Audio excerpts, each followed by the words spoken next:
wal asr innal insana lafi khusr illa alladhina amanu wa amilus salihati wa tawasaw bil haqqi wa tawasaw bis sabr, kepada temannya. Jadi ini adalah wasiat yang selalu mereka ingatkan di antara mereka. Al-Imam Asy-Syafi'i rahimahullah ta'ala, diriwayatkan dari beliau bahwa beliau mengatakan, "Lau tadabbara an-nasu hadhihi al-ayah lawasi'atuhum." Andai manusia mau merenungkan ayat ini, maka itu sudah cukup menjadi hujjah buat mereka. Kenapa? Nah, semua kewajiban yang ada dalam agama secara garis besar terangkum dalam ayat ini atau dalam surat ini. Nah, semua kewajiban yang harus ditunaikan oleh seorang muslim atau bahkan seorang mukallaf secara umum itu sudah terangkum dalam surat ini dan secara garis besar, tentunya secara garis besar. Nah, para generasi-generasi yang terdahulu, ulama-ulama terdahulu, mereka semuanya memahami betapa agungnya surat ini. Maka akan sangat baik sekali bila kita seorang muslim juga berusaha merenungkan dan memahami ayat-ayat ini. Baik saudara sekalian, kita akan bahas. Bismillahirrahmanirrahim. Wal asr innal insana lafi khusr illa alladhina amanu wa amilus salihati wa tawasaw bil haqqi wa tawasaw bis sabr. Wal asr, demi masa. Ini pembukaan surat ini, pembukaan yang tentunya untuk orang yang paham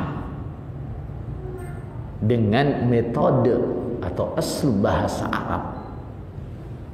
Pastinya dia penasaran, apa selanjutnya? Kenapa saudara sekalian? Allah memulai ayat ini dengan sumpah, atau surat ini dengan apa? Sumpah. Allah yang maha benar, yang ketika firman-Nya datang walaupun tanpa sumpah, seorang mukmin pasti mengatakan itu benar. Apalagi ini adalah firman Allah Subhanahu wa ta'ala yang diawali dengan sumpah, maka menambahkan yakinnya seorang mukmin bahwa apa yang akan Allah sebutkan nanti itu pasti benar. Baik. Wal asr, demi masa atau demi zaman. Zaman yang dimaksud di sini, para ulama mengartikannya adalah seluruh zaman. Seluruh zaman, siang, malam, baik, dan seterusnya.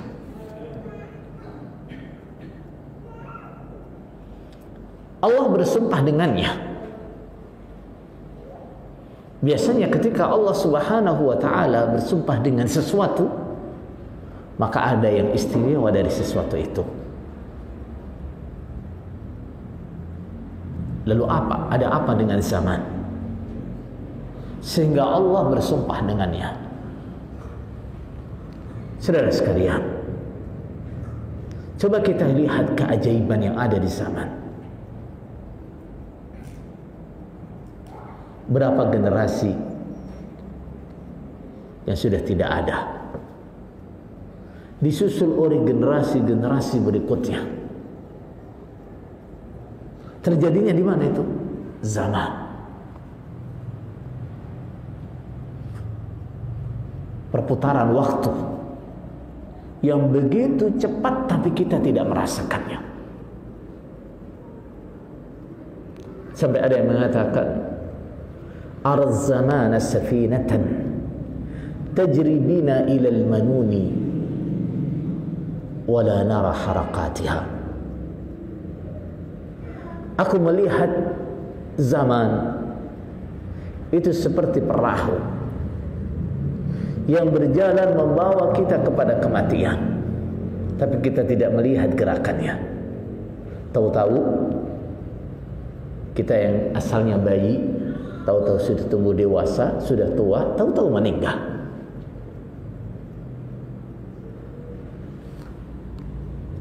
Di zaman itu pula terjadi banyak keajaiban yang menunjukkan kekuasaan Allah Subhanahu wa taala. Beberapa kejadian besar, baik itu bencana ataupun itu cerita-cerita besar yang lainnya. Makanya Allah Subhanahu wa taala bersumpah dengannya. Sebagian ulama mengatakan yang dimaksud dengan zaman ini adalah umurnya seseorang.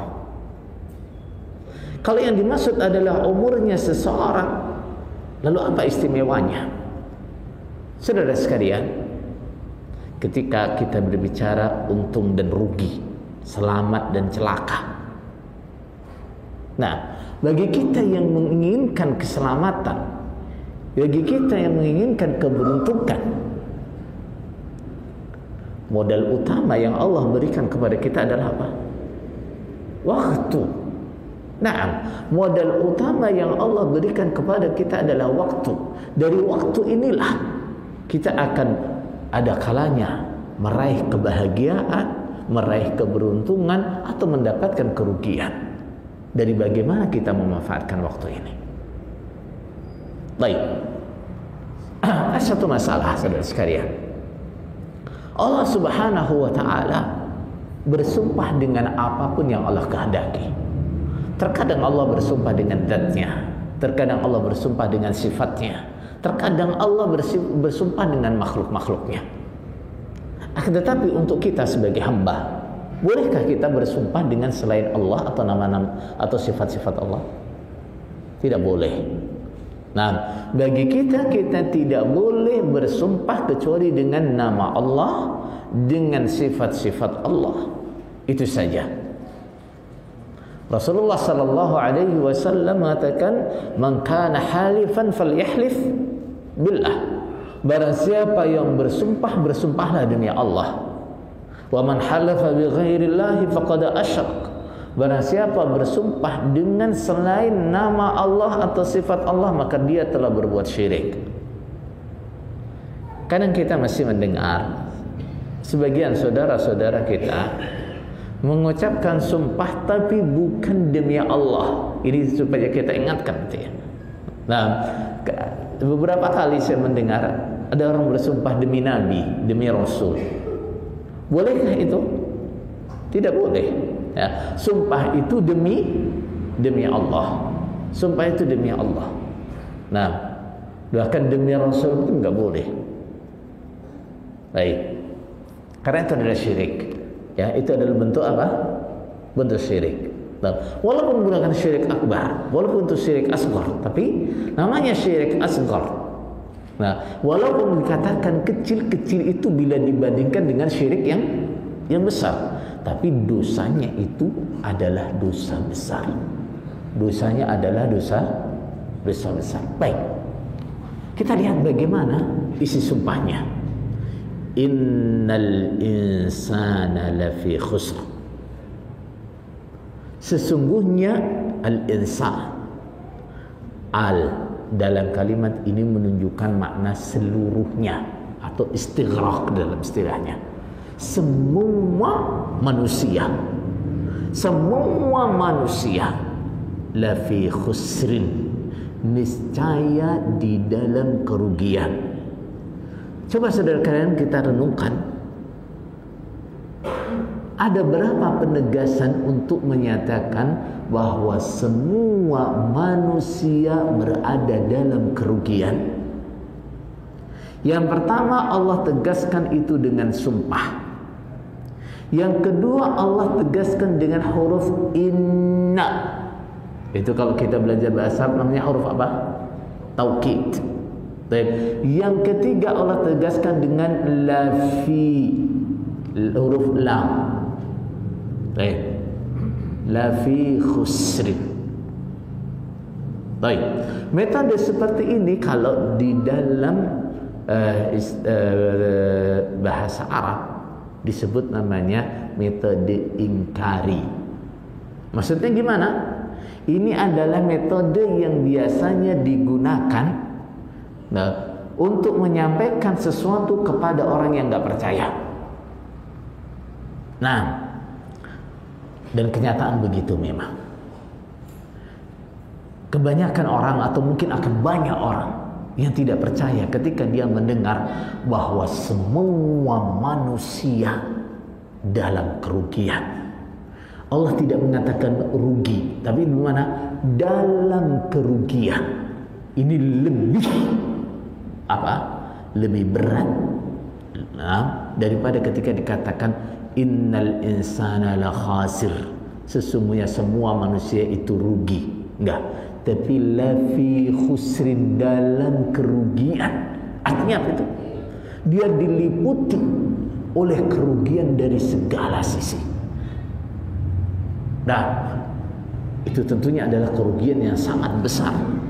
Ketika dikatakan namanya kerugian telah menyelimuti dia dari segala sisi. Baik. Lalu bagaimana agar kita selamat dari kerugian yang dimaksud, yang disebutkan lafi khusrin, apalagi dengan isim nakirah, itu menunjukkan kerugian yang sangat besar. Dan kita bayangkan kerugian terbesar yang mungkin akan dialami oleh manusia adalah apa? Masuknya dia ke dalam neraka, ya kan? Baik. Murka Allah yang turun menimpa dirinya, gagalnya dia masuk surga, itu adalah kerugian terbesar yang mungkin dialami oleh manusia. Ketika Allah Subhanahu wa ta'ala mengatakan semua manusia dalam kerugian besar, kita tentunya harus berpikir, saya tidak mau, saya ingin selamat dari kerugian itu, saya ingin menjadi orang yang beruntung. Adakah jalannya? Allah Subhanahu wa ta'ala kemudian menyebutkan kecuali ini, illal ladzina amanu wa 'amilus salihati wa tawassaw bil haqqi wa tawassaw bis sabr.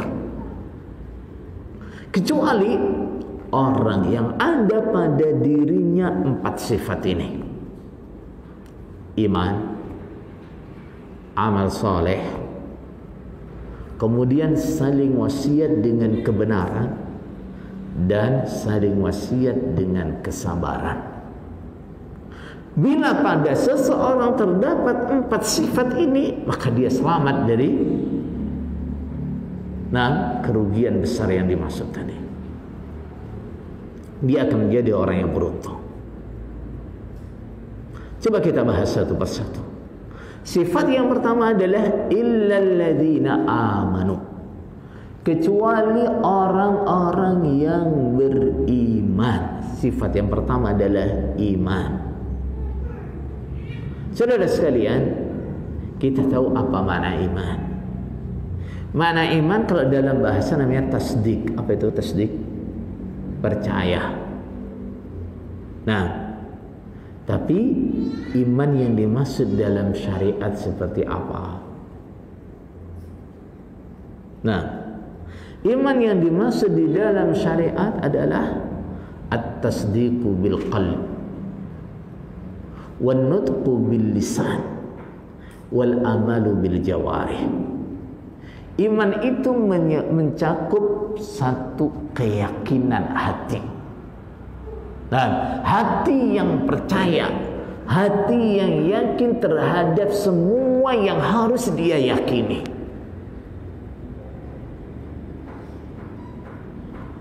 Wat penutqu bil lisan.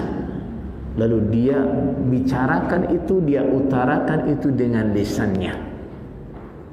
Nah, orang yang hanya yakin saja dengan hatinya tapi tidak mau mengikrarkan dengan lisannya cukup? Tidak cukup. Nah, kenapa? Banyak loh orang kafir yang hatinya itu yakin dengan keesaan Allah Subhanahu wa taala. Banyak. Tapi dia tidak mau mengikrarkan itu. Kita ambil contoh penjahat paling besar dalam sejarah siapa? Fir'aun. Nah, Fir'aun, hati dia mengakui keesaan Allah loh. Al-Quran menyebutkan wajahadu biha wastaiqanatha anfusuhum.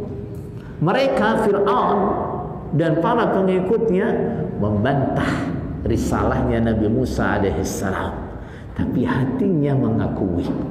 Wastaiqanatha anfusuhum, hati mereka meyakininya. Keyakinan itu cukup? Enggak cukup. Kenapa? Dia tidak mau mengakuinya. Bahkan paman Rasulullah Sallallahu Alaihi Wasallam sendiri siapa? Abu Talib. Nah, Abu Talib, dia bahkan tidak hanya meyakini kebenaran Nabi Muhammad Sallallahu Alaihi Wasallam, bahkan dia berdiri sebagai pembela dakwah Rasulullah Sallallahu Alaihi Wasallam. Tapi ketika dia menolak untuk mengucapkan la ilaha illallah, yang dia yakini, yang dia lakukan bermanfaat atau tidak? Tidak. Ada sedikit manfaat, tapi tidak sampai bisa menyelamatkan dia dari neraka. Rasulullah Sallallahu Alaihi Wasallam pernah mengatakan tentang beliau, seandainya bukan karena syafaatku, maka dia akan berada di neraka yang paling dalam. Tapi karena syafaat Rasulullah Sallallahu Alaihi Wasallam, Abu Talib Allah tempatkan di neraka yang paling dangkal, tapi tidak bisa keluar dari neraka. Begitu juga orang yang berbicara dengan lisannya, tapi hatinya tidak percaya. Dia iman atau tidak? Tidak. Seperti orang-orang munafik, mereka tidak beriman. Nah, kemudian iman juga meliputi apa? Amalan-amalan badan. Itu juga termasuk dari iman. Iman juga ada kalanya bertambah. Ketika seseorang mengerjakan ketaatan, keimanannya akan bertambah. Ketika dia mengerjakan maksiat, maka keimanannya akan turun. Baik, iman itu adalah landasan utama, dasar semua amal soleh, semua kebaikan. Tidak akan ada manfaatnya apabila tidak berada di atas dasar iman. Tanpa dasar iman, amal soleh tidak akan dikatakan sebagai amal soleh. Ibadah tidak akan dikatakan sebagai ibadah. Masalah saudara sekalian, keimanan atau keyakinan seseorang itu adalah cabang dari apa? Cabang dari ilmu dia. Nah, cabang dari ilmunya. Artinya apa itu? Nah, seseorang akan meyakini sesuatu berdasarkan apa yang dia tahu. Maka di sini saudara sekalian, sifat yang pertama ini berarti juga menuntut kepada kita untuk apa? Untuk mencari ilmu. Menuntut kepada kita untuk menjadi orang yang berilmu. Kenapa?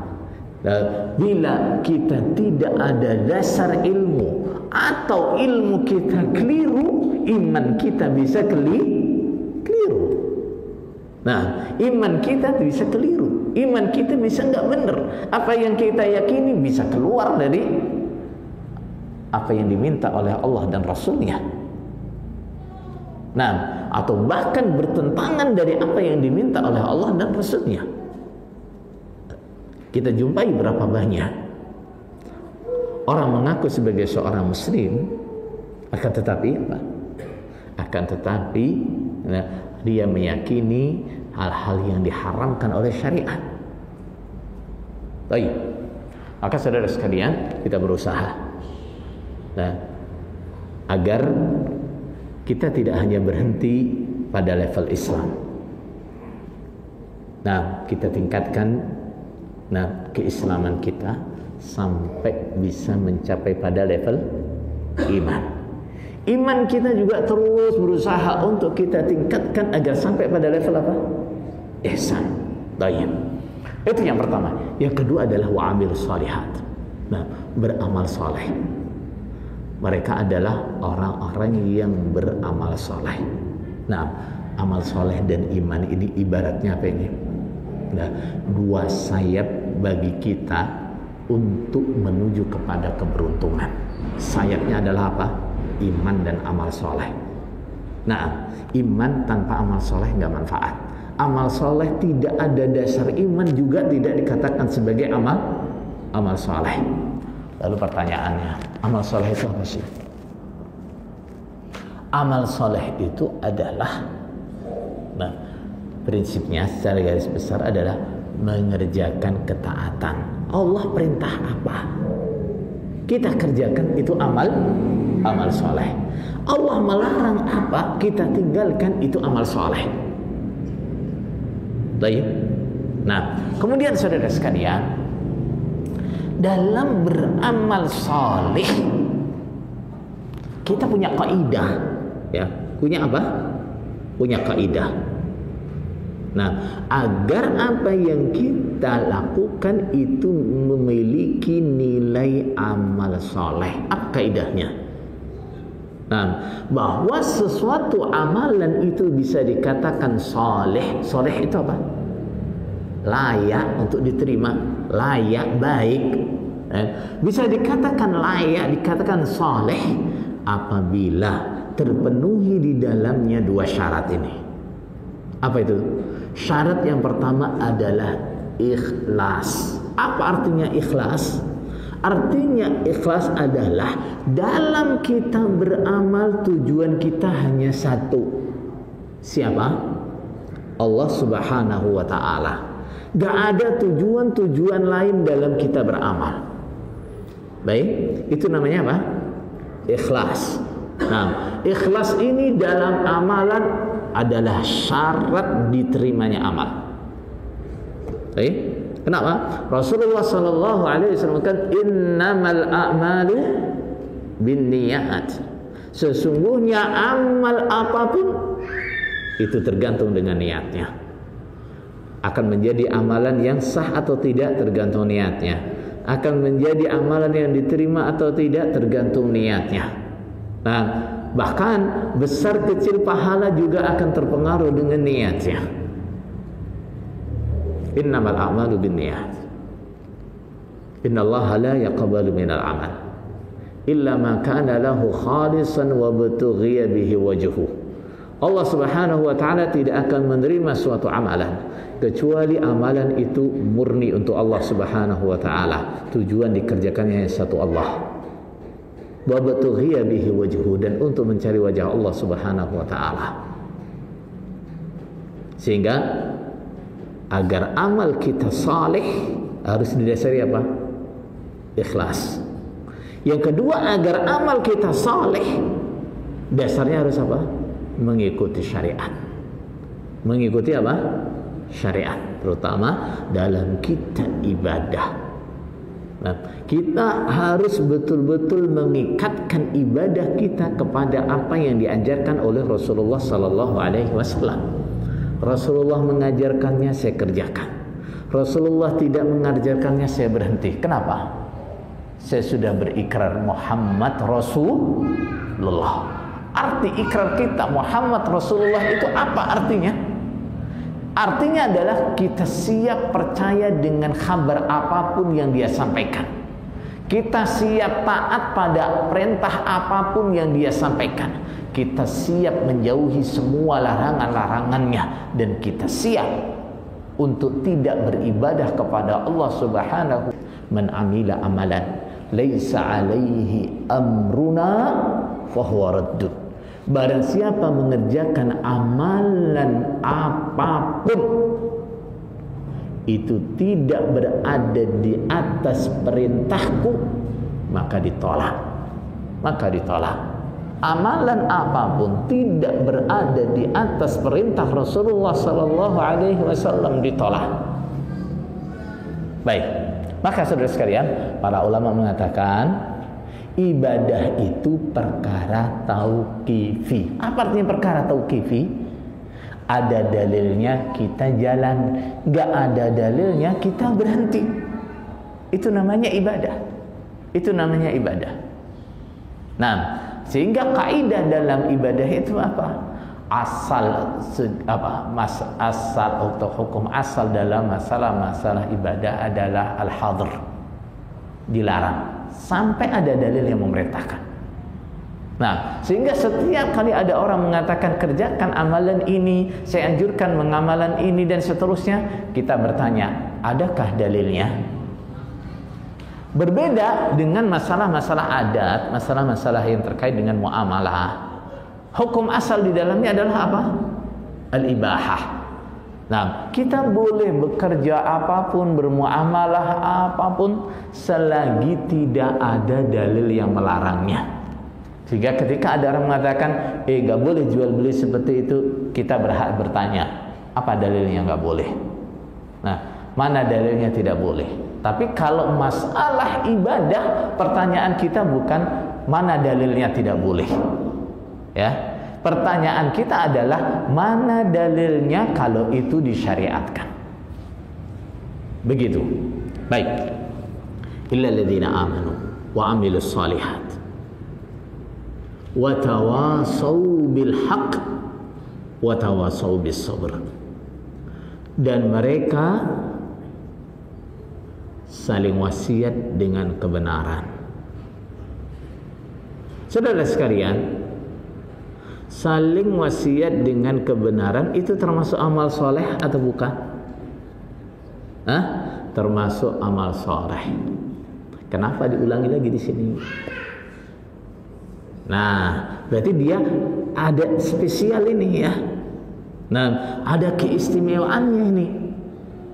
Kenapa dia disendirikan, disebut lagi secara khusus? Padahal dia tadi sudah masuk di mana?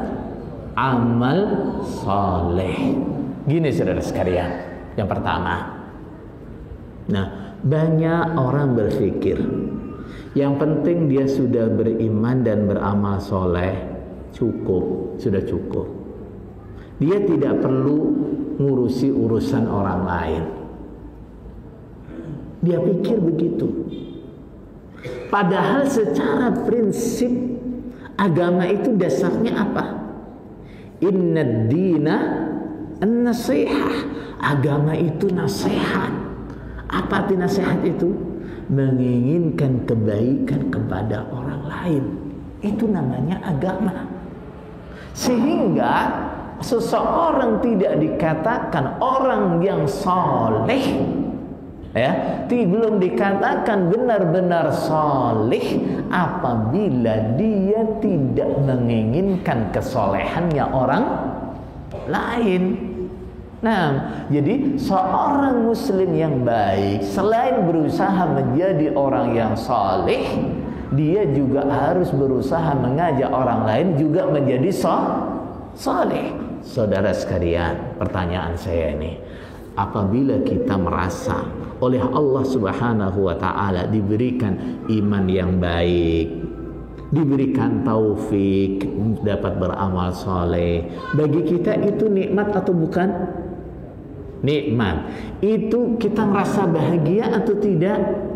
Bisa. Naam, kita merasa bahagia. Ingat sabda Rasulullah sallallahu alaihi wasallam, la yu'minu ahadukum hatta yuhibba li akhihi ma yuhibbu li nafsihi. Salah seorang dari kalian belum dikatakan beriman, artinya imannya belum sempurna ini. Imannya masih cacat ini. Imannya ada yang boleng ini. Ngerti boleng? Taib. ternyata bahasa saya. Nah, imannya ada yang kurang. Sampai kapan? Hatta yuhibba li akhihi ma yuhibbu li nafsi. Sampai dia senang untuk saudaranya apa yang ia senang untuk dirinya. Artinya apa? Ketika dia mendapatkan kebaikan, dia juga senang apabila saudaranya mendapatkan apa? Kebaikan yang serupa. Pertama, yang kedua, namanya kebaikan. Itu tidak akan tersebar. Dan tidak akan tersebar kecuali dengan didakwakan. Ya enggak? Nah, kebaikan itu bila tidak didakwakan tidak akan tersebar. Sehingga kita harus dakwah. Makanya Abu Bakar radhiyallahu anhu pernah mengingatkan kepada sahabat-sahabat yang lain. Kalian semuanya sudah membaca di dalam Al-Quran, ya ayyuhalladzina amanu alaikum anfusakum la yadurrukum man dhalla idza ihtadaitum. Wahai orang-orang yang beriman, urusi diri kalian sendiri. Orang-orang yang sesat tidak akan merugikan kalian bila kalian sudah mendapatkan hidayah. Seakan-akan ayat ini kalau dipahami secara sepintas, tidak direnungkan, seakan-akan ayat ini udah pokoknya kamu jadi orang iman itu sudah cukup. Tapi Rasulullah sallallahu alaihi wasallam mengatakan, apabila di suatu kaum terjadi kemungkaran, lalu mereka tidak mau berusaha untuk merubahnya, maka tidak lama, hampir saja Allah meratakan siksa di dalam mereka. Jadi dakwah itu wajib. Dakwah itu wajib. Tapi waktu kita sudah habis. Yang terakhir adalah apa? Watawasau bis sabr. Saling wasiat dengan kesabaran. Baik, wasiat dengan kesabaran itu termasuk tawasau bil haq atau tidak? Naam, juga termasuk tawasau bil haq. Tapi ini dikhususkan lagi. Nah, berarti ini apa nih? Bagian yang paling penting juga dalam tawasau bil haq. Apa itu? Tawasau bis sabr. Kenapa saudara sekalian? Sabar itu adalah separuhnya iman, kata ulama. Iman itu separuhnya adalah syukur, separuhnya adalah sabar. Nah, kita ada banyak kewajiban-kewajiban ibadah yang itu kalau kita tidak sabar kita nggak bisa kerjakan. Di depan kita banyak keharaman-keharaman yang terkadang menggoda, yang kalau kita tidak sabar kita akan terjerumus dalam keharaman. Di depan kita banyak takdir-takdir, ya, kejadian-kejadian menimpa kita dan itu tidak menyenangkan. Kita harus biasanya akan banyak penolakan-penolakan. Ya enggak? Setiap orang yang terganggu kepentingannya dengan apa yang kita dakwahkan, biasanya dia akan menolak. Nah, penolakannya beragam. Ada yang hanya dengan mengolok-olok, ada yang bahkan berani menyakiti fisik, bahkan ada yang menginginkan kematian kita. Maka di sini saudara sekalian butuh kesabaran. Nah, butuh kesabaran. Maka salah satu wasiat dari Luqman kepada anaknya gimana? Ya bunayya aqimis salata wa'mur bil ma'ruf wanha 'anil munkar wasbir 'ala ma asabak. Wahai anakku, tegakkan salat, lakukan amar ma'ruf nahi munkar, dan sabar dengan apa yang menimpamu. Itu adalah isyarat dari dia bahwa ketika engkau melakukan amar ma'ruf nahi munkar, pasti akan ada yang menyakitimu. Baik. Juga begitu juga halnya ketika kita dakwah juga harus disertai dengan kesabaran. Gak boleh emosi, ya enggak? Gak boleh kerusak-kerusuk, gak boleh. Dakwah itu Rasulullah sallallahu alaihi wasallam salah satu petunjuknya kepada Ali gimana? Nah, gimana? Unfudh ala rislik, segera laksanakan, tapi pelan-pelan. Nah, bergegaslah, tapi pelan-pelan. Gak boleh gerasa-gerusu, gak boleh gerasa-gerusu. Nah, kenapa saudara sekalian? Kadang orang yang kehilangan kesabaran, ketika dia dakwah, dia diolok-olok, dia dicaci maki, dia difitnah. Kadang-kadang dakwahnya jadi apa? Yang asalnya dakwah itu untuk mengajak kepada agama Allah Subhanahu wa taala, akhirnya hari-harinya sibuk membantah fitnahan-fitnahan yang sampai kepadanya, membantah caci makian yang sampai kepadanya, sehingga jadinya dakwah membela apa? Membela agama Allah, bukan dakwah membela diri. Nah, kadang-kadang niatnya bagus buat dakwah, tapi karena nggak sabar, akhirnya terjadi hal-hal yang tidak diinginkan. Nah, makanya harus sabar. Sabar dalam dakwah itu artinya ya tetap dakwah walaupun disakiti. Jangan emosi kalau dakwahnya tidak diterima. Jangan mutung kalau dakwahnya nggak diterima. Dakwah terus dakwah, saudara sekalian. Nah, ketika seorang itu berdakwah, ukuran keberhasilan dia bukan seberapa banyak yang menerima dakwahnya. Ketika dia sudah menyampaikan dengan cara yang benar, dengan jelas, maka itu dia sudah berhasil. Nah, kita ingat bahwa seorang nabi pun ada yang dakwah sampai mati nggak dapat pengikut. Ada nabi yang dakwah sampai mati cuma dapat pengikut 1-2 orang. Ada nabi yang dakwah sampai mati hanya pengikutnya kurang dari 10 orang. Jadi kalau kita marah karena dakwah kita tidak diterima, pertanyaan buat kita, kamu dakwah buat apa? Cari pengikut untuk dirimu atau menyampaikan amanah dari Allah Subhanahu wa taala? Kalau kamu dakwah ditolak marah-marah, nah, ditolak merasa kecewa, ditolak putus asa, barangkali kamu dakwah untuk cari pengikut dirimu, ya, bukan dakwah ilallah. Mungkin kita koreksi diri. Tapi kalau kita dakwah ilallah, penolakan orang yang menolak tidak perlu mempengaruhi kita. Nah, walaupun tidak ada yang menerima, kita nggak putus asa. Karena apa? Nah, Rasulullah Sallallahu Alaihi Wasallam, nah, ketika beliau berdakwah, Allah katakan, In alaika illal balagh, tugasmu hanya menyampaikan. Masalah hidayah itu urusan Allah Subhanahu wa taala. Baik, apabila dakwahnya diterima itu bonus buat kita. Ya, itu bonus buat kita. Tapi kalaupun tidak diterima, kita sudah melaksanakan apa yang menjadi kewajiban kita. Baik.